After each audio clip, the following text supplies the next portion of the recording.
Ann and Amy, well, that, Yes. that music means only one thing. It's time for Trump economic advisor, Heritage Foundation chief economist Stephen Moore to join us. Steve, thanks for being with us. Appreciate it. Hi, guys. So let's start with some good news. The story yesterday that Trump and Pence have apparently been instrumental in negotiating a deal to keep 1,000 jobs in Indiana rather than exiting the country. Well, that is good news. I mean, if we can get companies to stay in the United States, you cut me, I bleed red, white, and blue. I don't want companies, leaving for China or Mexico or India. I want those jobs here. I don't want the president using the power of the presidency to intimidate companies or use the powers of the executive branch to use a club over companies. But I think he's using the carrot, not the stick. I mean, he's saying, look, we're going to cut your taxes. We're going to get rid of your regulations. We're going to make it much more profitable to be in the United States. And look, there's just a new era of optimism. I was looking at the consumer optimism numbers yesterday that came out, soaring since Trump was elected, and companies as well. So I think this is a good thing, but I don't want to see intimidation tactics. I want to see sweeteners. Yeah, but Steve, Carrier the company that's based in Indianapolis that makes furnaces and air conditioning units, they could save $65 million by moving to Mexico. And I heard that if they do keep the company running in Indianapolis, that the workers are going to take pay cuts. Are you hearing anything similar to that? Well, look, I don't know all the details of the plan, and it may be to save their jobs in this competitive world that these workers may agree to take a pay cut to make sure that their jobs don't leave. That happens a lot in life. I've taken pay cuts myself in times of financial distress for the companies I work for, so that's not unusual, but it's better to have a job with a pay cut than no job at all, isn't it? Yeah. And Trump's going there on Thursday with Governor Pence. If only the public sector unions were so rational and so bottom line sensitive.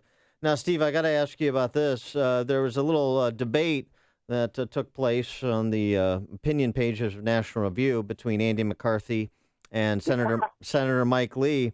And this was about whether Trump's populism should be embraced by the Republican Party. Mike Lee making the case, good conservative Mike Lee making the case for this thing called principled populism, and Andy McCarthy, I think, correctly pointing out that is kind of a contradiction in terms. But in Andy McCarthy's response to Mike Lee, he took out after one Steve Moore, saying, "Oh no, Steve Moore is telling conservatives to abandon their principles entirely, surrender to the zeitgeist, deep six the GOP's image as the vehicle for Reagan conservatism, and become Trump's populist working class party." Steve Moore saying that in response to Trump's Obama-like stimulus of $1 trillion for infrastructure, I don't want to spend all that money on infrastructure. I think it's mostly a waste of money, but if voters want it, they should get it. That's populism, doing what you know is wrong, heedless of harmful consequences because the masses will perceive it as empathy. Criticizing Steve Moore is Andy McCarthy. Steve Moore, your response. Yeah, gee, who would ever criticize Steve Moore? I know. Come on. Shame on that. But, I took a lot of flack this week because I made a comment at the, and I think probably have heard about this. I spoke to the House Republicans a week ago, and I basically said, the baton has been passed from Reagan to Trump with this election. And people said, oh, my God. I mean, Marco Levin, the radio host for the last 2 nights, has been trashing me, saying, Steve Moore blasphemed Ronald Reagan and so on. No. I mean, Dan, you've known me for years. I adore Ronald Reagan. I believe he belongs on Mount Rushmore. He's one of our great, great presidents. There's no question about that. I mean, he won the Cold War. He rebuilt the American economy. But it is true that Donald Trump won on a different set of policies.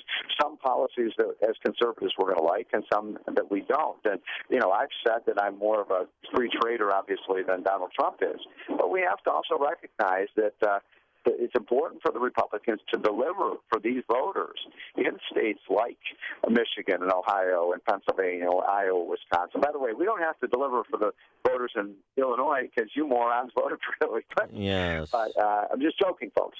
But no, you're I'd not. say moron. No, you're not. That's fair. It's a fair description. Priority for Republicans that they promote policies. Look, the American people said they want a wall. They want illegal immigration controlled. I'm pro-immigration, but if the American people want a wall and they want controls on illegal immigration, we ought to do that. And I think that's the path to getting legal immigration reform. Similarly, on trade, I'm much more of a free trader than Donald Trump, but it is true. Some of these trade deals, I know you're cringing when I say this, Dan, but I think some of these trade deals have not been in the interest of American workers, and they've caused real financial hardship. And what Donald Trump is saying is, I want to renegotiate some of these trade deals and drive a tougher bargain. You know, China cheats, they steal. They steal about $200 billion of our technologies every year. And maybe having somebody like Donald Trump at the negotiating table who's going to be taking a tougher line with China and saying, look, if we're going to open up our markets to you, you're going to open up our markets, your markets to us. That could work for American workers and could actually enhance public support for trade. So people thought somehow I was compromising my principles, and I don't think I was. I think I was just being a realist. So Steve, let me just went on a different set of ideas. Let me just clarify something. And look, of course, in terms of the idea of cracking down on Chinese piracy of intellectual property, the American company's intellectual property. Of course, that's a proper thing. But the criticism that McCarthy makes is essentially the idea that if the American people want it, then it shall be granted, or it should be. I mean, and so we don't want to get into this idea that wherever 50% plus one, or even just a plurality of the American people are on any particular issue at any given time, that's what we should do, right? We don't want to play that populist game. Yes, but here's where I think Andy was. Look, National Review, my friends at National Review, could not have been more wrong about this election. Correct. I mean, they wrote over and over and over again that Donald Trump could never win. He was the only candidate who couldn't beat Hillary Clinton, and they were exactly wrong. It turns out that Donald Trump was probably the only Republican who could beat Hillary Clinton. I mean, let's face it, whether you love Donald Trump or hate him, Donald Trump crashed through the I almost called it the Berlin Wall, the blue wall. Of those industrial states that Republicans haven't won since 1984. And I believe that the most important thing this year was winning. So we do have three, new conservatives on the Supreme Court. So we can get this tax cut. So we can repeal Obamacare. Now, what my point is, we may have to swallow some of the bad with the good, but the good is going to highly outweigh the bad. And for these, National Review, the people who will say, gee, I'm a principled conservative and, I'm not going to accept, a Trump presidency. Well, come on. I mean, then you get stuck with Hillary and you get nothing. So, Stephen Moore, Donald Trump's cabinet picks so far, 3 generals probably, if he has a Marine Corps General John Kelly for Homeland Secretary, or Homeland Security Secretary, and then also 3 billionaires. Last night, Donald Trump dined with Mitt Romney on frog legs at Jean-Georges restaurant. Any inside information about him possibly becoming Secretary of State? Yeah. Amy, this makes me so angry. And really? If Mitt Romney is appointed and nominated for the Secretary of State, I really will feel like this is a betrayal of those who worked for Donald Trump, like myself, for the last 4 or 5 months, worked our butts off to get him elected. And then to put in Secretary of State, the man who did everything he possibly could to derail your nomination and your road to the White House. I mean, Mitt Romney did everything he could this time. But time. Isn't that part of the game? Come on, Stephen Moore. If Donald Trump is willing to accept his apology, I don't know if he apologized to him, but something transpired where he's met with him not once but twice now. Can't you get over it? And Kellyanne Conway, I mean, I feel like you guys are campaigning against Mitt Romney. Well, that's because they are. Hello? That's it. You just boom, Steve Martin. There goes the boom. There goes the.